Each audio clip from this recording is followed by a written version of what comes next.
Hello friends, स्वागत है आपका हमारे यूट्यूब चैनल पे। तो जैसा कि आप सभी जानते हैं कि हमारा नई शुरुआत नाम का इनिशिएटिव है जिसमें हम डेली अपने एक वीडियो को अपलोड करते हैं जो कि साहित्य से जुड़ा हुआ या साहित्य का अंग होता है। तो उसी कड़ी में आज हम बात करने वाले हैं भक्ति काल के बारे में। और भक्ति काल जो कि 1318 ईस्वी से 1643 ईस्वी के बीच में के कालखंड को भक्ति काल कहा जाता है। और उसमें भी दो भक्ति काल में दो धाराएं हुई, एक सगुण भक्ति धारा हुई, एक निर्गुण हुई, जिसमें राम कृष्ण सगुण में राम भक्ति की सरस गाथाएं हैं। और जबकि दूसरी जो निर्गुण धारा है उसमें ज्ञान मार्गी संतों और प्रेम मार्गी सूफी संतों का भी महान संतों की परंपरा है।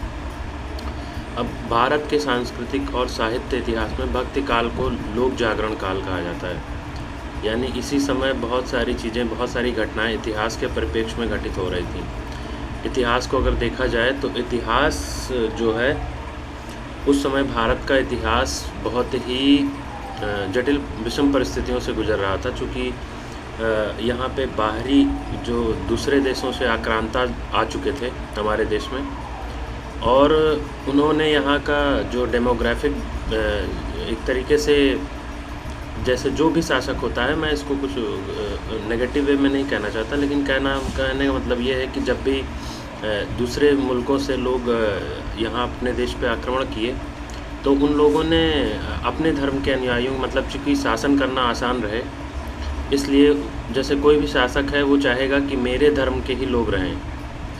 चूँकि उस समय जिसकी लाठी उसकी भैंस, कोई संविधान नहीं था, कोई कॉन्स्टिट्यूशन नहीं था, कोई फंडामेंटल राइट्स का समय नहीं था। उस समय कोई फंडामेंटल राइट्स नहीं मांग सकता था, ना फंडामेंटल ड्यूटी थी, ना कोई संविधान होता था।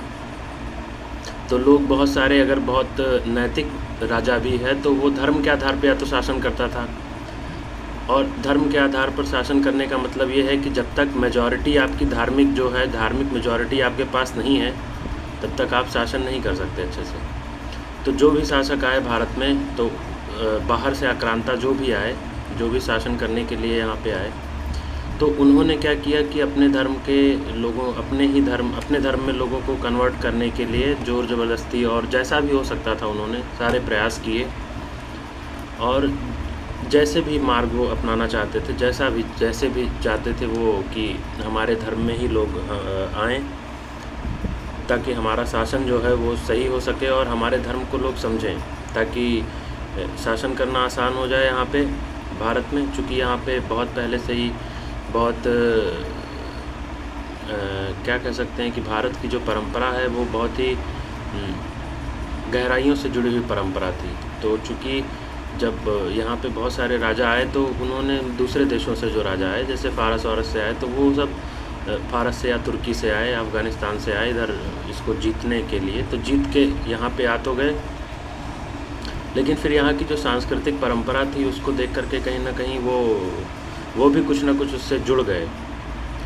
तो यानी कि वो यहाँ की संस्कृति से थोड़ा ज़्यादा प्रभावित हो गए। इसकी वजह से उनका जो विचार था या जो उनकी विचारधारा थी साम्राज्य बनाने की, वो कहीं ना कहीं कमज़ोर हो गई। हालांकि संघर्ष उसके बीच में चलता रहा। ऐसा नहीं कि बहुत सारे शासक आए जिन्होंने क्रूरता से अपने राज्य की स्थापना के लिए कठोर कानून बनाए और दूसरे धर्मों के ऊपर टैक्स लगाए, ताकि उनके बीच में, उनके धर्म के लोगों के बीच में और दूसरे अन्य धर्मों के बीच में थोड़ा सा विभेद पैदा किया जा सके। और शासक को लगे कि शासक ऐसा महसूस कराना चाहता था कि जो लोग मुझसे जुड़े हुए, मेरे धर्म से जुड़े हुए लोग हैं, वो कहीं ना कहीं कुछ प्रॉफिट में हैं, और जो अलग धर्मों के लोग हैं वो थोड़ा सा लॉस में हैं। लेकिन यहाँ पे उसी समय भक्ति काल का समय था, तो भक्ति काल को इन्हीं सब कारणों से लोक जागरण काल भी कहा जाता है। हालांकि बहुत सारे विद्वानों का मत ये है कि भक्ति काल जो है, भक्ति का जो प्रादुर्भाव हुआ वो दक्षिण भारत से हुआ, ऐसा अगर कहें तो कुछ अतिशयोक्ति नहीं होगी। तो ये, हालांकि ये एक समरी थी ताकि आप इस काल के बारे में थोड़ा बहुत जान सकें कि भक्ति काल किस टाइम पे भक्ति काल का प्रादुर्भाव हो रहा था, और कैसे कैसे कवियों ने इसमें, कैसे कैसे संतों ने, जो ज्ञान मार्गी संत थे निर्गुण धारा के और सगुण धारा के, राम भक्ति के, जैसे तुलसीदास राम भक्ति से जुड़े थे, सूरदास कृष्ण भक्ति से जुड़े हुए थे, और भी इसमें निर्गुण धारा में रहीम जी हैं, प्रेम मार्गी सूफ़ी संत, कई और अलग अलग बड़े बड़े संत हुए यहाँ पे। चिश्ती संप्रदाय के कुतुबन थे, कुतुबन उस्मान सूफ़ी संत थे, शाह निज़ामुद्दीन चिश्ती के शिष्य थे।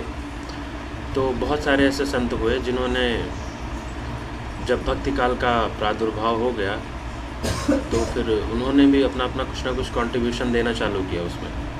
अब इन्हीं में जो हमारे आज हम जिन पे चर्चा करने वाले हैं,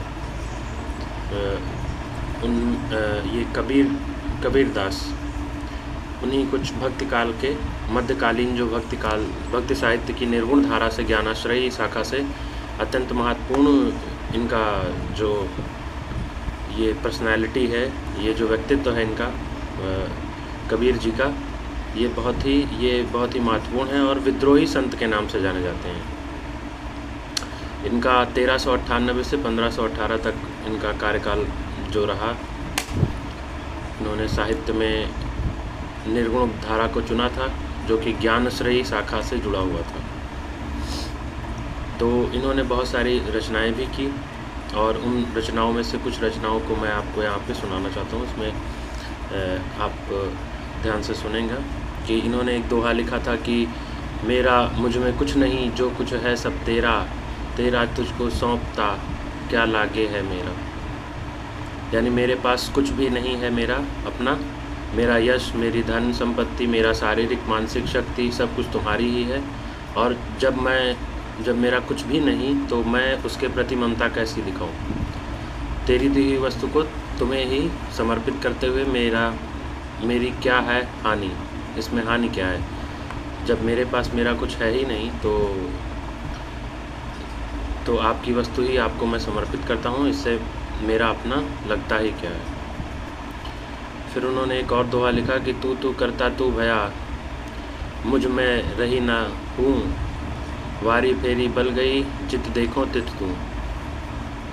इसमें जीवात्मा कह रही है कि तू कहते कहते मेरा अहंकार समाप्त हो गया। इस तरह भगवान पर न्यौछावर होते होते मैं पूर्णतः समर्पित हो गया, और अब जिधर भी देखता हूँ उधर तू ही दिखाई देता है। तो इनकी जैसे चूँकि ये ज्ञानाश्रयी शाखा से थे, तो इन्होंने भक्ति को ज्ञान के साथ में जोड़ा, और निर्गुण धारा से ये जुड़े हुए थे, तो काफ़ी ज़्यादा इनका जो प्रभाव रहा वो हमें दिखाई देता है अपनी इनकी रचनाओं में। और इन्होंने तीसरा लिखा था कि मन के हारे हार है, मन के जीते जीत, कहे कबीर हर पाइए मन ही की प्रतीत। यानी मन के हारने से हार होती है और मन के जीतने से जीत होती है। मनोबल सदैव ऊंचा रखना चाहिए, मन में गहन विश्वास से ही परमात्मा की भी प्राप्ति होती है, ऐसा मतलब इनका मानना था। तो कबीरदास जी काफ़ी अच्छी शैली में लिखते थे।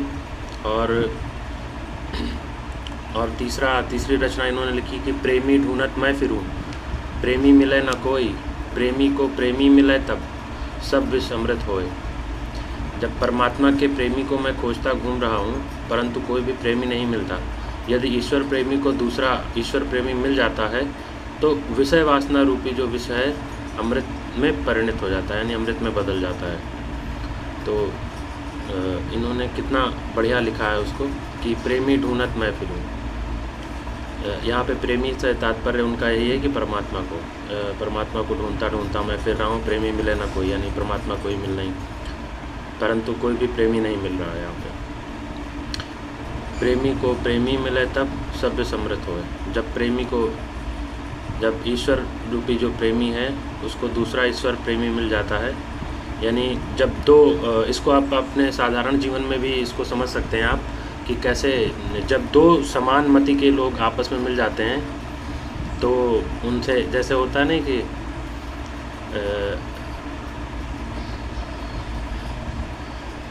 समानमति के जब लोग मिल जाते हैं आपस में, तो उनसे वार्तालाप होती है और एक दूसरे की कुशल क्षेम होती है। लेकिन यदि आप देखेंगे कि दो विरोधी प्रकृति के लोग मिल जाते हैं तो वो कभी भी आपस में सम्मति से नहीं रह पाते, उनके बीच में सम्मति होना मुश्किल हो जाती है। तो यही चीज़ उसमें कहा गया है कि जब प्रेमी को प्रेमी मिले, जो ईश्वर का प्रेमी है, जब दो प्रेमी एक ही साथ में मिल जाते हैं जिनकी दो समान भावनाएं हैं, तो फिर वहाँ पे एक ब्रिज वो बनती है, जिससे जो विष है वो भी अमृत में बदल जाता है। तो इन्होंने बहुत सारी ऐसी चीज़ें लिखी हैं जो कि हमारे समाज में और हमारे समाज के लिए और हमारे जो आने वाली जनरेशन के लिए बहुत ही महत्वपूर्ण है। और मुझे लगता है कि बहुत सारी ऐसी चीज़ें इन्होंने लिखी हैं जो व्यवहारिक हैं और ये कभी नहीं ख़त्म होने वाली हैं, जैसे हमेशा चलने वाली हैं। ये एवरग्रीन चीज़ें ये लिखते थे। कबीर दास जी हो गए, रहीम हो गए, तुलसी हो गए, इन्होंने जो भी अपने तर्कों से, अपने ज्ञान के माध्यम से जो भी चीज़ें इन्होंने व्याख्या की है, उसकी जो भी चीज़ें इन्होंने अपने दोहों के माध्यम से बताया है, वो सब मुझे लगता है कि आजीवन वो व्यवहारिक रहने वाली है और अंत काल तक चलेगी। जब तक हिंदी साहित्य है और जब तक मुझे तो लगता है कि हिंदी साहित्य इन्हीं सब कवियों और जो बड़े बड़े भक्ति काल में रचनाकार हुए, इन्हीं की वजह से हिंदी साहित्य अभी भी जीवंत बना हुआ है, क्योंकि इन्होंने ही जो छात्रों के मन में एक सोचने की, एक फ़िलासफ़र के तौर पे सोचने की जो चेतना है वो जगाने का काम करते हैं। अगर हम इनको पढ़ें तो व्यक्ति अपने डेली की रोज़मर्रा की भागदौड़ से हट करके भी थोड़ा दूसरी तरफ सोचने की तरफ, आध्यात्म की तरफ या और भी अलग अलग चीज़ों को एक्सप्लोर करने का सोचने लगता है कि आखिर हम लोग क्या करने के लिए इस पृथ्वी पर आए हुए हैं और क्या करना चाह रहे हैं, और बड़े बड़े जो हमसे बहुत पहले विद्वान थे वो आखिर किन लक्ष्यों को लेकर के चल रहे थे या क्या उनको हासिल करना था अपने जीवन में।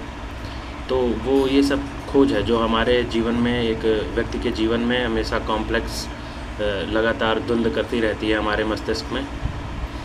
इस आधुनिकता में भी लोग बहुत सारी चीज़ों से परेशान हैं, हताश हैं।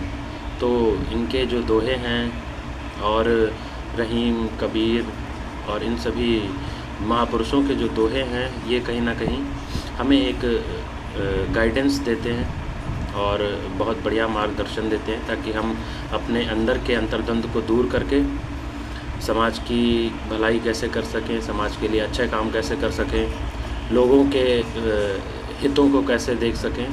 तो इन सभी चीज़ों के लिए मुझे लगता है कि कबीर दास जी बहुत ही इम्पॉर्टेंट पर्सनालिटी थे क्या हैं अभी भी वो। उनकी जब तक कविताएं रहेंगी, दोहा रहेगा उनका, तब तक वो जीवित रहेंगे। मुझे लगता है मैं उनको अभी भी जीवंत ही मानता हूँ कि वो सदैव अमर हैं और अमर रहेंगे।